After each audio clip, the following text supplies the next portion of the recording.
That's it. Good afternoon. Why some need me to be wrong? I'm going to class this one as number 10. And I'm going to... Why some need me to be wrong? 10. Okay. The previous post, one before this one, I think, I talk about trying to make some links with the Constitution and common law, natural law, and so on. But I want to dwell a little bit more on the common law aspect. Yes, still bringing in the link with Jisara law, Jisara law, which is being lived out. Then is one of the ways or phrases that I could use to describe it as a fundamental occurrence, a fact, not fiction. More and more mainstream news outlets are mentioning that BRICS nations. Anyway, so let me go back. So, and I saw something on, I believe I saw it on GB News, where someone was talking about the impeachment or some more charges that have been leveled at Donald Trump. And I suppose this fits quite nicely into what I wanted to say, and how on the surface, because it's got a string of alleged offences that is committed to do with elections and inciting the insurrection of January the 6th, 2020, I think it might have been, or 2021, or maybe last year. I don't know. Some rights at the Capitol in the States. And what it's actually done, because he's allowed to defend himself. So what he's using as his defense, or the material that he brings forth as part of his defense, highlights the corruption of the current administration and the one that Obama presided over for 8 years, and Clinton one, and the Bush one. In fact, it highlights the corruption of elections, not just in the States, and not just going back over since the time, I suppose, at least for the last 40 years, but possibly going back even further than that. But because the systems that are used for elections are used across the Western world and actually across the globe, this is one of the reasons why they're going to developing countries or third world countries and start banging on about how their elections are fraudulent, or there's some irregularities that have taken place in the election process, and they send in monitors. These monitors don't go in by themselves, they go in with equipment, and some of that equipment has been used to corrupt the outcome of the 2020 election. Apparently, evidently,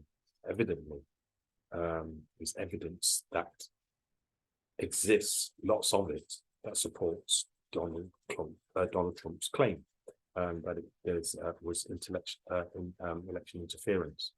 So it's partly, this post is partly about how a return to common law, or restore, which is connected to restoring the rights of the people,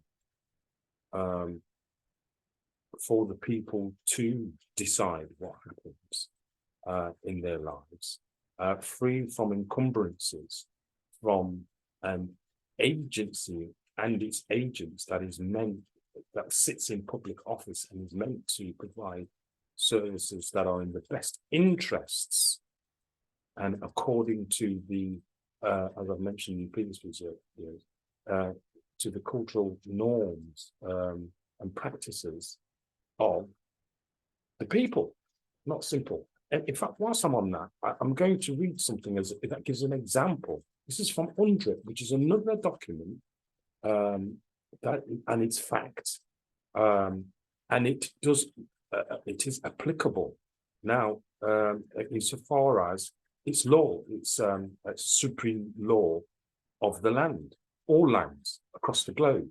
So the idea is that indigenous, and this is Article 14 of UNDRIP, indigenous peoples. I'll read out the two aspects of the article. Well, three aspects to it, but there are two that are relating to the people, if you will. Indigenous peoples have the right to establish and control their educational systems and institutions, providing education in their own languages in a manner appropriate to their cultural methods of teaching and learning.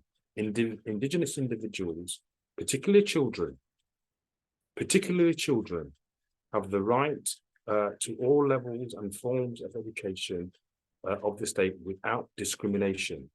States, now these, what we're talking about here, is those that deliver the service of education. States shall, in conjunction with indigenous peoples, take effective measures in order for indigenous individuals, particularly children, including those living outside their communities, to have access, when possible, to an education in their own culture and provided in their own language. Now, you know, as I say, this document is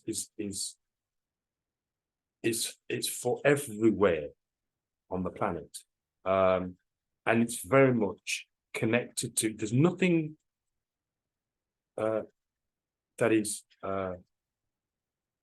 outside of the parameters of the Constitution, of the American and the British Constitution, and constitutions everywhere where they have them. These constitutions are there to protect the rights of the people, and which is very much in the spirit of it's not article, Law 6 of Jasara Nasara. It seeks to restore constitutional, I can't remember what it says now, it's constitutional law to something like that.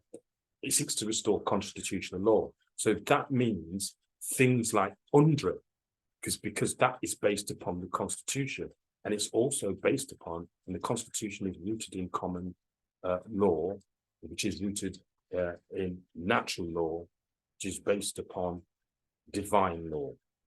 So you see the connection. Now, this is one of the reasons why some need me to be wrong, because what I believe is happening at the moment in society, and I'm going to even talk about society. I'm going to talk about the people that I have known, that I've engaged with over the last, I'm just going to be generous and say the last 20 years. I'll be generous to say the last 3 years. Definitely in the last 3 years, during this crisis that we've had in the globe, is that this article that I've just read out has been known in the same way, but people have chosen to ignore it. And that's the point that I'm trying to make, why some need to be wrong. Because by speaking about such things, I suppose I'm ensuring that people don't ignore it, ignore the facts, the fundamentals of the things that are going on in the world, because it's going to require change. And that change is going to be more difficult the more people resist or ignore that which is happening, that which is inevitable, as Sanas would say. You know, it's inevitable. Nothing can stop what's coming, and there has to be an accounting, to use a technical financial term, a business term, a banking term. There has to be an accounting for what's been spent these last 3 years at the very least. on what the costs have been in forwarding a narrative on the one hand, but also ignoring the fundamentals, ignoring the facts of situation, the facts of the banking system and its current state, the facts around the pandemic, and the science around that, the facts of the science, the facts of our education system, the facts around how we've allowed and continue to allow and participate in those things that make UNDRIP and Jasara Nusara law necessary, and necessary to implement after being informed, or it's been manipulated then into thinking that we have no rights. These are the rights that I'm talking about. You know, the articles in UNDRIP, these are particular or specific aspects of what Jasara Nusara law is talking about in the restoration of constitutional law in legal matters, as I recall, and in all something in legal matters. So what he's seeking to do is sweep away with the framework that has allowed for, and systems that have allowed, that facilitated people to do some of the things, some of the heinous, criminal crimes against humanity, to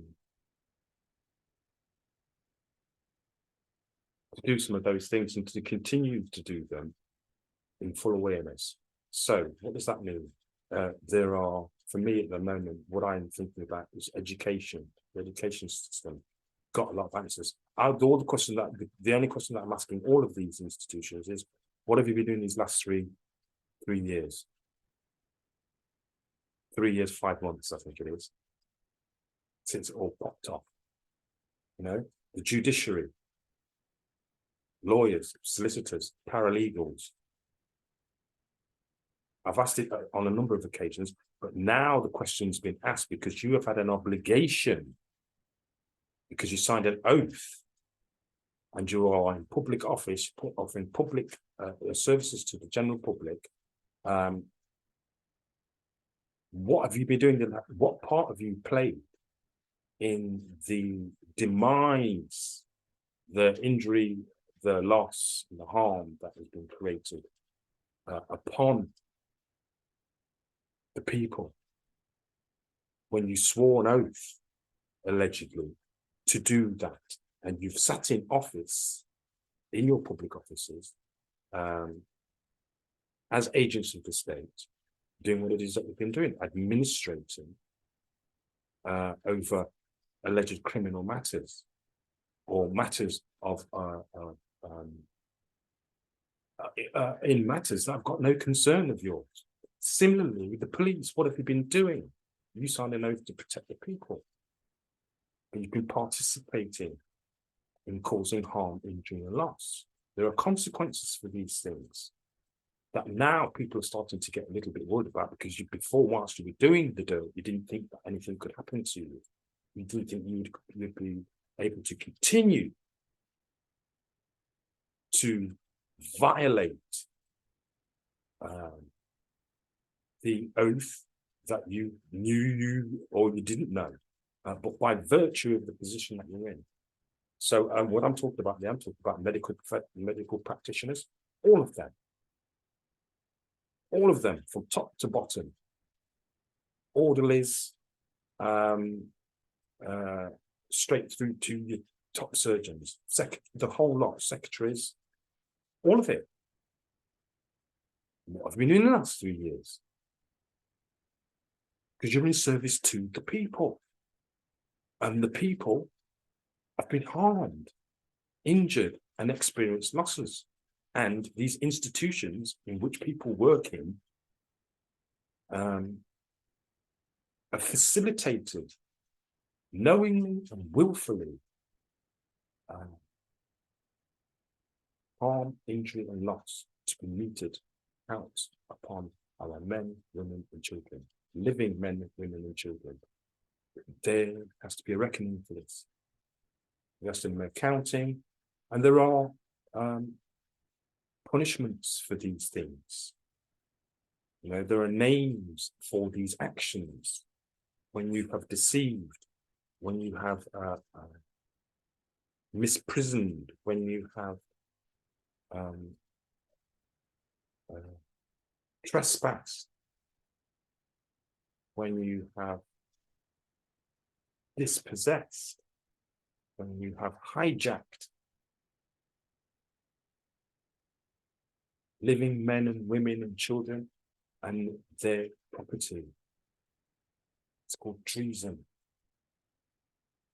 It's misuse of office, public office, educators, academies. You can't call them schools, but schools, academies, colleges, sixth form. It doesn't matter whether they be private or in the public domain, because they're not in the public domain. They've got shareholders involved and CEOs that are involved in the education of our children.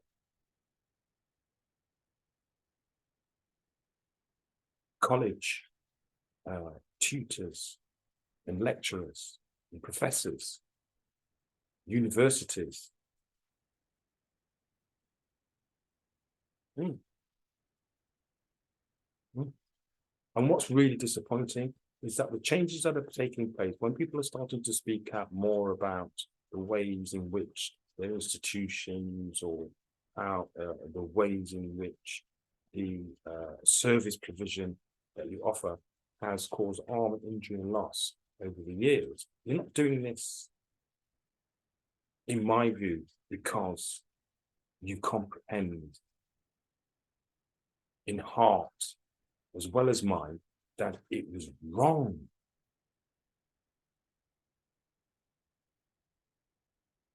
I'm not doing it because it was wrong. I'm doing it because I've been found out. You see the writing on the wall. You don't want to miss out on your pensions. You don't want to get home. I shouldn't use that word, but you don't want to have to face military justice. Then is what I would say. That's right, military justice, not the justice that is meted out by the corporation and its agents, known as the sharplet, the bar, those that are bar accredited attorneys. Not the justice that they mete out, because they've been meting out the justice, and this is what we've endured these last 2, 3, 4, 5, 600 years in some instances, since the time of the Plantagenets, the Etruscans, the Tudors. Yeah, I know my history. I've done a little bit of studying it, and I've seen the history of this system that we have today.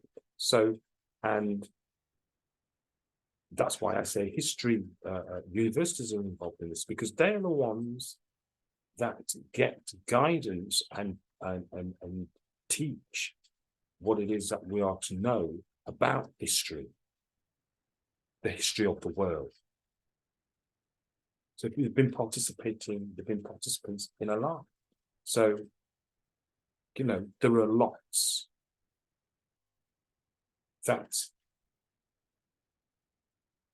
lots of reasons why some need to be wrong, because it's from top to bottom, top of society to the very bottom. And I think that's why some need to be wrong. We need to go away. We need to be quiet. We need to be silent. We need to shut my God. I don't want me to be right. But unfortunately, it's in the surname. So I just wanted to do that. This is a quick one. And it's all popping off. Look behind the scenes about what's happening with all big corporations and organizations globally, big ones. Bud Light's in trouble, Disney's in trouble, Amazon's in trouble, Apple's in trouble. Not making as much money as they are, but some of the banks, a lot of them have closed and you don't even know. The Fed Reserve's credit rating is not AAA anymore. It's A plus, AA plus. Means nothing to most of us, but in the banking world, it's made people get scared and start doing things with their money and their finances, which is going to have a cascading effect. It's going to hit. It'll reach the general public in no time at all. Well, we've been seeing it. We've been living it for the last 2 years at least, with high inflation, high food inflation, high fuel inflation, high interest rates. They've gone up again yesterday, I understand. So there's going to be lots for us to contemplate and ruminate, and maybe to seek blame. But I'm not into the blame game. But as things start to crumble, for me, it starts to reveal who the players were in terms of organizations, and who the people were involved in this. The people that are screaming loudest for the money. I think before we give them any money, that we need to be asking questions. What have we been doing these last 3 years?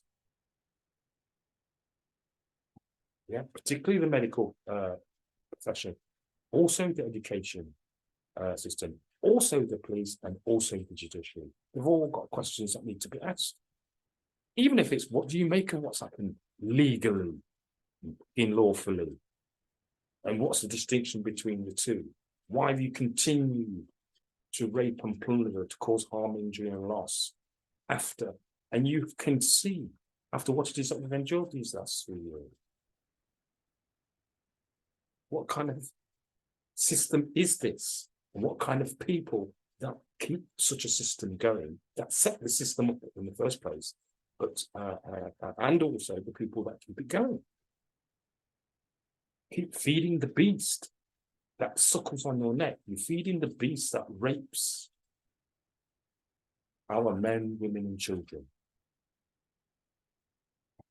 And we allow that to happen for 30 pieces of silver. Till the next time, may your ELP and your spirituality remain strong.